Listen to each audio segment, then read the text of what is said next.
हागे अध्याय 2 परमेश्वर के भवन के आने वाली महिमा। यह अध्याय विशेष रूप से परमेश्वर के भवन मंदिर की महिमा, भविष्य की आशीषों और मसीह में उसकी परिपूर्णता की ओर संकेत करता है। आइए हम इसे कर्म से गहराई से आत्मिक दृष्टिकोण से समझें। 1 फिर 7वें महीने के 21वें दिन को यहोवा का यह वचन हागे भविष्यवक्ता के पास पहुंचा। 2 साल्तियाल के पुत्र यहूदा के अधिपति जरुब्बाबेल और यहोशादाक के पुत्र यहोशू महायाजक और सब बचे हुए लोगों से यह बात कहे। 3 तुम में से कौन है जिसने इस भवन की पहली महिमा देखी है? अब तुम इसे कैसी दशा में देखते हो? क्या यह सच नहीं कि यह तुम्हारी दृष्टि में उस पहले की अपेक्षा कुछ भी अच्छा नहीं है? वचन 1 से 3 यहाँ यहूदी लोगों से पूछा जाता है कि उन्होंने पहले मंदिर जो सुलेमान ने बनवाया था की महिमा देखी थी क्या, और अब जो दूसरा मंदिर बन रहा है वह पहले के मुकाबले में कितना हीन दिखता है। यहाँ भावनात्मक पीड़ा है। जो लोग पहले की महिमा देख चुके थे वे नए के सामने निराश थे। नए नियम में यह पुराने नियम के कानून की महिमा बनाम अनुग्रह की महिमा का रूपक बन जाता है। पौलुस 2 कुरिन्थियों 3:7 से लेकर 11 में लिखता है कि लिखे हुए अक्षरों की सेवा जो मृत्यु की ओर ले जाती थी उसकी भी कुछ महिमा थी, लेकिन आत्मा की सेवा कहीं अधिक महिमामय है। पुराने मंदिर की महिमा, सुलेमान का वैभव, यह सब उस आने वाली महिमा का संकेत था जो मसीह में प्रकट होनी थी।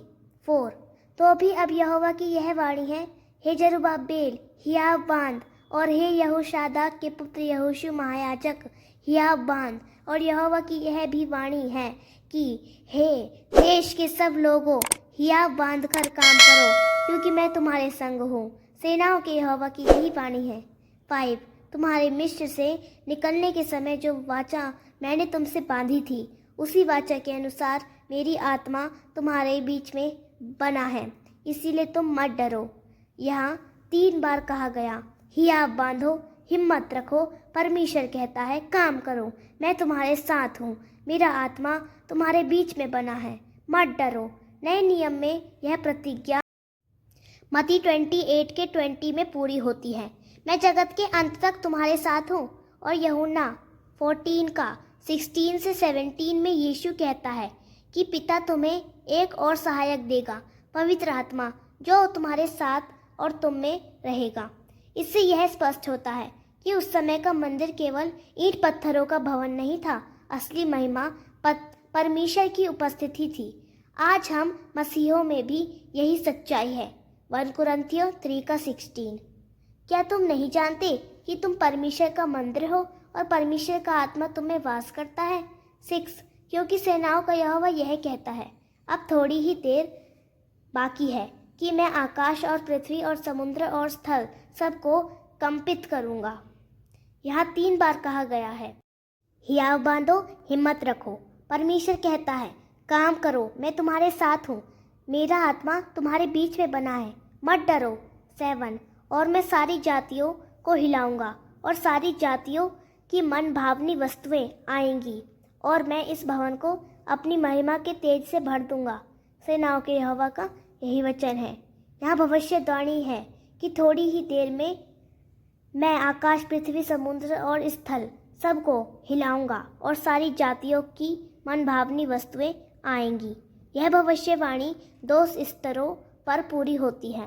पहला स्तर, मसीह के पहले आगमन के समय सारी जातियां रोम साम्राज्य के अधीन थी। उस समय मसीह सच्चा मंदिर और सच्ची महिमा बनकर आया। यूहन्ना 1:14 वचन देहधारी हुआ और हमने उसकी महिमा देखी। दूसरा स्तर, मसीह के पुनः आगमन का संदर्भ, इब्रानियों 12:26 से 27 एक बार फिर मैं पृथ्वी ही नहीं पर आकाश को भी हिला दूंगा। यह उस समय की ओर संकेत करता है जब संसार की वर्तमान व्यवस्थाएं समाप्त हो जाएंगी और केवल वह जो अचल है बना रहेगा। अर्थात परमेश्वर का राज्य मनभावनी वस्तुएं आएंगी। यह संकेत करता है मसीह की ओर जो सभी राष्ट्रों की अभिलाषा है। यीशु मसीह ही सच्चा धन, महिमा और शांति है, जिसकी प्यास हर जाति, हर मनुष्य को है। 8 चांदी तो मेरी है और सोना भी मेरा ही है, सेनाओं के यहोवा का यही वाणी है। 9 इस भवन की पिछली महिमा इसकी पहली महिमा से बड़ी होगी, सेनाओं के यहोवा का यही वचन है। और इस स्थान में मैं शांति दूंगा, सेनाओं के यहोवा की यही वाणी है। यहाँ प्रभु कहता है चांदी और सोना मेरी ही है। इसका आशय यह है कि मंदिर की महिमा किसी बाहरी वैभव से नहीं बल्कि उसकी उपस्थिति में से आती है। और फिर वह कहता है इस भवन की पिछली महिमा पहली महिमा से बड़ी होगी। यह भविष्यवाणी मसीह के माध्यम से पूरी हुई।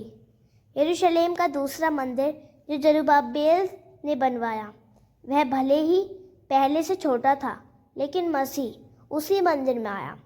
मत्ती 21 का 12 से लेकर 14 उसे मेरे पिता का घर कहा। इस प्रकार उस मंदिर में मसीह की उपस्थिति ही उसकी बड़ी महिमा बन गई।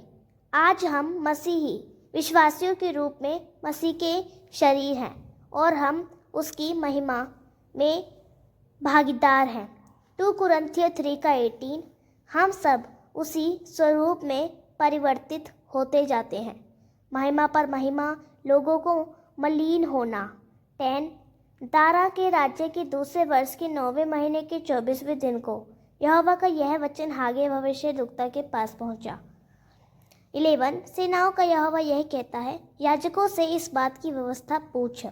12 यदि कोई अपने वस्त्र से आंचाल में पवित्र मांस बांधकर उसी आंचाल से रोटी या पकाए हुए भोजन या दाखमधु या तेल या किसी प्रकार के भोजन को छुएं तो क्या वह भोजन पवित्र ठहरेगा? याजकों ने उत्तर दिया, नहीं। 13 फिर हागे ने पूछा, यदि कोई जन मनुष्य की लोथ के कारण अशुद्ध होकर ऐसी किसी वस्तु को छुए तो क्या वह अशुद्ध ठहरेगी? याजकों ने उत्तर दिया, हाँ, अशुद्ध ठहरेगी। 14 फिर हागे ने कहा, यहोवा की यही वाणी है कि मेरी दृष्टि में यह प्रजा और यह जाति वैसी ही है और इनके सब काम भी वैसे हैं और जो कुछ वे वहाँ चढ़ाते हैं वह भी अशुद्ध है। प्रतिज्ञा की हुई आशीष। यह खंड हमें बताता है कि एक बाहरी पवित्र वस्तु का स्पर्श किसी दूसरी वस्तु को पवित्र नहीं बना देता, लेकिन अशुद्धता तुरंत फैल जाती है। यह आत्मिक सिद्धांत है। पवित्रता बाहर से नहीं आती, पर अशुद्धता हृदय से उत्पन्न होकर बाहर जाती है। मरकुस 7 का 20 से 23 यहाँ परमेश्वर कहता है, यह प्रजा और उनके कार्य अशुद्ध हैं क्योंकि वे केवल रीति रिवाजों का पालन कर रहे हैं, पर उनका हृदय मुझसे दूर है। यीशु ने भी यही बात मत्ती 15 का 8 से लेकर 9 में कही। यह लोग होठों से मेरा आदर करते हैं पर उनका मन मुझसे दूर है, व्यर्थ ही मेरी उपासना करते हैं। 15 अब सोच विचार करो कि आज से पहले अर्थात जब यहोवा के मंदिर में पत्थर और पर पत्थर रखा ही नहीं गया था। 16 उन दिनों में जब कोई अन्न के 20 नपुओं की आशा से जाता तब 10 ही पाता था, और जब कोई दाखरस के कुंड के पास इस आशा से जाता कि 50 बर्तन भर निकाले तब 20 ही निकलते थे।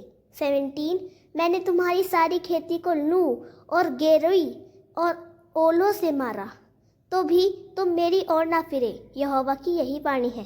18 अब सोच विचार करो कि आज से पहले अर्थात जिस दिन यहोवा के मंदिर की नींव डाली गई उस दिन से लेकर 9वें महीने के 24वें दिन तक क्या दशा थी, इसके सोच विचार करो। 19 क्या अब तक बीज खत्ते में हैं?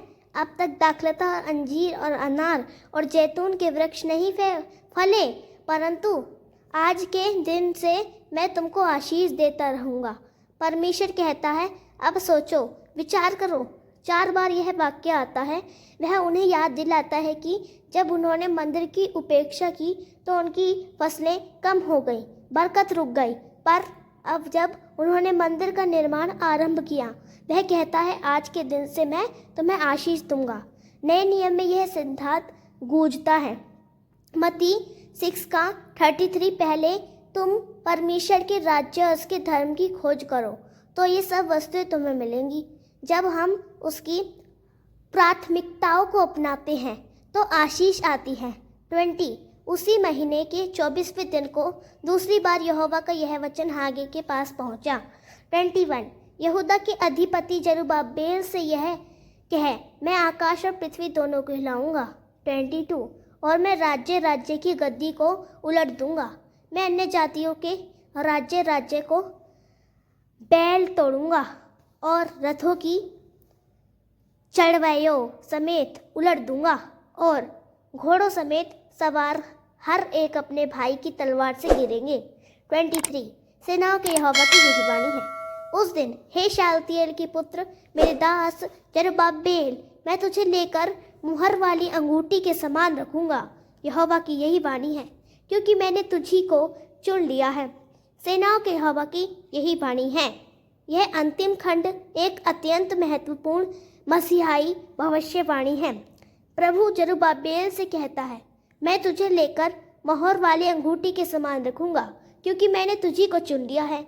मोहर वाली अंगूठी राजा का अधिकार, स्वीकारती और वंश का प्रतीक होती थी। यिर्मयाह 22 का 24 में कहा गया कि योयाकीम के पुत्र कन्हायू को परमेश्वर ने ठुकरा दिया। हालांकि वह मोहर की अंगूठी जैसा था, लेकिन अब जरुब्बाबेल दाऊद के वंश का उसी पद को पुनः पाता है, मसीह के पूर्वज के रूप में। मत्ती 1 का 12। इस प्रकार जरुब्बाबेल मसीह के वंश का प्रतिनिधि बन जाता है। मसीह ही वह सच्चा राजा है जिसकी मोहर परमेश्वर स्वयं है। यूहन्ना 6 का 27 में यीशु कहता है, पिता ने मुझ पर अपनी मोहर लगाई है। हागे अध्याय 2 केवल एक भौतिक भवन की महिमा की बात नहीं करता, बल्कि यह हमें गहन आत्मिक सत्य की ओर ले जाता है कि सच्ची महिमा, सच्ची शांति और सच्चा मंदिर केवल मसीह में पाया जाता है। आज हमें भी बुलावा है, हियाव बांधो, मत डरो, पवित्र आत्मा हमारे साथ है और परमेश्वर कहता है, मैं तुम्हें आशीष देता रहूँगा। आमीन। प्रभु इन वचनों के द्वारा आप सभी को आशीष करे। आप सभी को जय मसीह की।